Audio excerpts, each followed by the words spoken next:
നമസ്കാരം. വള്ളുവനാട് ന്യൂസിലേക്ക് സ്വാഗതം. MES മെഡിക്കൽ കോളേജിലെ കാർഡിയോളജി വിഭാഗത്തിൽ അത്യാധുനിക സൗകര്യങ്ങളോടെ നവീകരിച്ച കാത്ത് ലാബിന്റെ ഉദ്ഘാടനം മുൻ ഇന്ത്യൻ ക്രിക്കറ്റ് ക്യാപ്റ്റൻ താരം മുഹമ്മദ് അസ്ഹറുദ്ദീൻ നിർവഹിച്ചു. MES മെഡിക്കൽ കോളേജിലെ 16ാമത് MBBS ബാച്ചിന്റെ കോൺവെക്കേഷൻ ചടങ്ങിലും പങ്കെടുത്ത ശേഷമാണ് അസ്ഹറുദ്ദീൻ മടങ്ങിയത്. പെരിന്തൽമണ്ണ MES മെഡിക്കൽ കോളേജിലെ കാർഡിയോളജി വിഭാഗത്തിൽ അത്യാധുനിക സൗകര്യങ്ങളോടെ നവീകരിച്ച കാത്ത് ലാബിന്റെ ഉദ്ഘാടനം മുൻ Indian cricket captain Muhammad Azharuddin നിർവഹിച്ചു.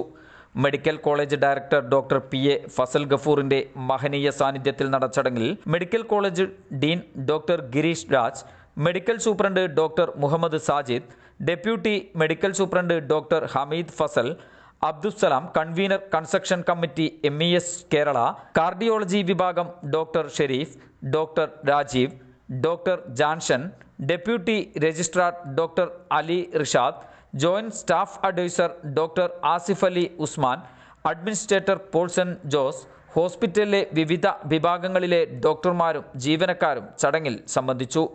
MES മെഡിക്കൽ കോളേജിലെ 16ാമത് MBBS ബാച്ചിന്റെ കോൺവെക്കേഷൻ ചടങ്ങിൽ പങ്കെടുത്ത ശേഷമാണ് അസ്ഹറുദ്ദീൻ മടങ്ങിയത്. News desk, Valluvanad news.